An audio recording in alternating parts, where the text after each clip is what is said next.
Mchezo tupo na Sister Eliza hapa Yanga, tuzungumze naye machache kuhusiana na mambo ya michezo. Leo katuvalia jezi yake ya hatuchezi. Kuna nini? Wewe ukisoma hapo unaona hatuchezi. Tunacheza. Kiroho safi. Yeah. Kawaida nimemisi moment za mwaka jana hizi. Bana nikavaa hivi tunacheza kiroho safi.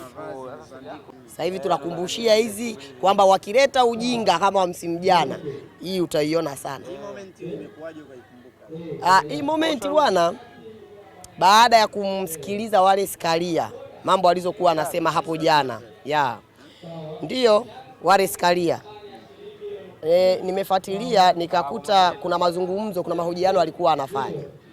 Akasema kwamba msimu huu hakutakuwa na ile situation ya timu mgeni kufanya mazoezi kwa mwenyeji kwenye uwanja wa mwenyeji, unless hiyo timu iwe haijatumia huo uwanja kabisa, ndio itakuwa na ruksa ya kufanya mazoezi kwa ajili ya kuzoea uwanja. Akathibitisha kwamba ndani ya miaka 8 yeye aliyokaa madarakani hakukuwa na kanuni ya timu mgeni kufanya mazoezi kwenye uwanja wa timu mwenyeji. Sasa mimi namuuliza swali. Jana ametoka kuthibitisha kwamba hakukuwa na kanuni ya timu mgeni kwenda kufanya mazoezi kwenye uwanja wa timu mwenyeji.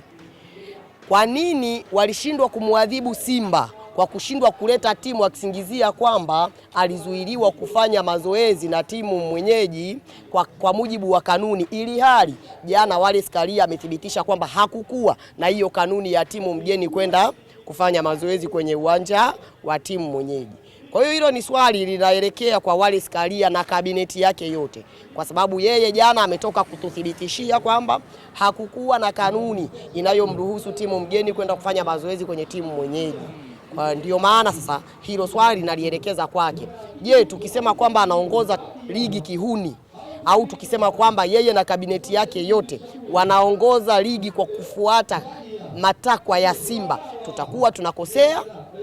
Jibu ni hapana, kwa sababu ametoka kututhibitishia mwenyewe kwamba hakukuwa na kanuni, na ndiyo maana nikakumbuka kuvaa hii t-shirt iliyoandika tunacheza kiroho safi. Umezungumza kwamba mnaweza mkajenga hoja kwamba wanafanya maamuzi kutokana na matakwa ya Simba. Nini hasa kinapelekea wewe kuhisi namna hiyo? Sio kuhisi. Kwa mujibu wa barua ya Simba walioiandika msimu jana kwamba tumezuiliwa, hatutakuwa tayari kucheza mchezo wa dabi kwa sababu tumezuiliwa kufanya mazoezi kwa mujibu wa kanuni. Alafu jana Wallace Karia amekuja kututhibitishia kuwa hiyo kanuni haikuwepo. Yaani kwa nini walishindwa kumwadhibu Simba? Maana yake wanafanya kazi, wanaendesha ligi kwa kufuata matakwa ya nani? Ya Simba. Kwa sababu GSM amewahi kujitokeza kuwa mdhamini mwenza wa NBC. Ni nani aliyekataa ile situation? Ni Simba Sports Club. Kwani GSM alikuwa anaingia mkataba na Simba au alikuwa anaingia mkataba na TFF? Alikuwa anaingia mkataba na TFF. Sasa TFF ndiyo iliyokuwa na mandate ya kuzungumza na Simba kwamba kama hautaki tafuta ligi yako kacheze, au waweke kanuni ambazo zinaweza zikamwadhibu, lakini yeye hakufanya hivyo. Kwa mantiki hiyo unaona TFF walikuwa wanafanya kazi kwa kufuata matakwa ya Simba. Maana hiyo sasa sheria ya makanuni hiyo imetolewa. Hiyo kanuni kabla ya kutolewa iliwekwa na nani? Hiyo yani kwa mujibu wa maelezo yake hiyo kanuni haikuwepo ndani ya muda ambao yeye ameingia wapi? Ameingia madarakani. Yani kwa ule muda wa miaka 8 ambao yeye amekaa madarakani, hiyo kanuni haikuwepo. Nini hasa kilikuwa kinafanyika? Ni uhuni. Ndio maana nakwambia hii ligi ya Tanzania ukiifuatilia kwa undani, kuna madudu mengi yanayoendelea kwenye hii ligi, na ligi inaongozwa kihuni. Na ndio maana mpaka leo hii ligi ya wanawake haina mdhamini. Umeshawahi kusikia nani anahoji kwamba kwa nini ligi ya wanawake haina mdhamini? JKT Queen msimu jana kabeba ubingwa. Mpaka leo ninavyozungumza na wewe, JKT Queen hajawahi kupewa pesa yake kama bingwa. Umeelewa? Msimu huu amebeba Simba Queen. Ninavyozungumza na wewe, wewe uliona hundi anayokabidhiwa Simba Queen?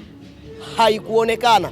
Hata msimu huu pia kwenye CRDB, mimi nadhani ukishakuwa mshindi wa michuano fulani au bingwa wa michuano fulani, ni lazima pale unapokabidhiwa kombe unakabidhiwa na hundi ya kiasi kadhaa ambacho kiliwekwa na huyo mdhamini kwenye hiyo ligi.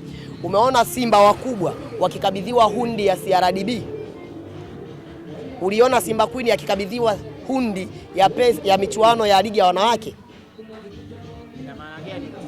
Ni uhuni unaoendelea na hawapo watu wanaotakiwa kuhoji. Tukihoji tunaonekana kwamba sisi tunawasema mamlaka za mpira, lakini huo ndio ukweli. Tunatakiwa kupaza sauti. Kwa nini ligi ya wanawake haina mdhamini? Alafu unaniambia hiyo ligi ina uongozi, ina mamlaka ambazo zinasimamia huo mpira au inayosimamia hiyo ligi, wakati ligi ni msimu wa 4 unaenda kuanza, ligi haina mdhamini. Unaniambia klabu hizi za Simba, Yanga, Fountain Gate wana wachezaji wanaotoka ligi, wanaotoka mataifa ya nje. Kuna wachezaji kutoka Kenya, kuna wachezaji kutoka Zambia, kuna wachezaji kutoka Nigeria, kuna wachezaji kutoka Uganda na mataifa mengine ambayo sijayataja. Wanagharamikiwa kuanzia leseni mpaka maeneo ya kuishi ili waweze kutoa performance uwanjani.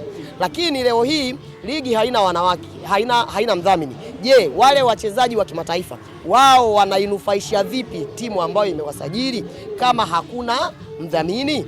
Wao wananufaika vipi? Maana yake ni virabu na timu ndo zinaingia hasara kuwagharamikia wale wachezaji ili hali ligi haina mdhamini. Kwa hiyo mimi ni shauri virabu vinavyosimamiwa hivi virabu, uongozi wa virabu vya wanawake wasikubali kuingia makubaliano ya kusaini mkataba wa kushiriki ligi ya wanawake kama hakutakuwa na mdhamini ligi itakapoanza. Hii itawafanya wale viongozi wanaosimamia hiyo ligi kufuatilia na kujua nini wafanye ili ligi iwe na wadhamini. Wewe usiniambie leo hii nini Mkandaisenga ametoka Rwanda kuja kuchezea Yanga Princess. Akina Precious Christopher wametoka Nigeria kuja kuchezea Yanga Princess. Leo niseme kina nani? Achana na Precious nishamtaja. Kina nani yule wa Simba Queen? Yule wa Kenya yule. Wanatoka Kenya kuja kucheza ligi ya Tanzania. Alafu mwisho wa siku virabu ndo vinaingia hasara kuwagharamikia wale wachezaji. Walipwe vizuri, waishi maisha mazuri, wale vizuri kuweza kuperform, kuipeperusha bendera ya hiyo timu. Alafu mwisho wa siku wananufaika na nini? Maana yake wachezaji wananufaika. Vipi kuhusiana na virabu? Vinanufaika na nini? Maana yake mwisho wa siku ni lazima bingwa apewe pesa. Hakuna timu inaingia mkataba kushiriki ligi wakati hakuna mdhamini. Mimi ni shauri virabu na uongozi unaosimamia hivi virabu, hasa virabu vya wanawake, wasikubali kushiriki ligi ya wanawake kama haitakuwa tena na mdhamini kwa mara ya 4 mfululizo. Kile ambacho uamini msimu ujao timu mgeni kufanya uwanja timu siku ya mechi. Asija kuelewa. Atazungumza Kalia kwa kusema timu mgeni kutofanya mazoezi katika uwanja wa mechi timu mwenyeji. Ni swala zuri kwa sababu kumekuwa na scenario nyingi sana mno. Sababu usiniambie kwamba eti ni lazima Simba akafanya mazoezi kwenye uwanja wa Young Africans, Young Africans akafanya mazoezi kwenye uwanja wa Azam.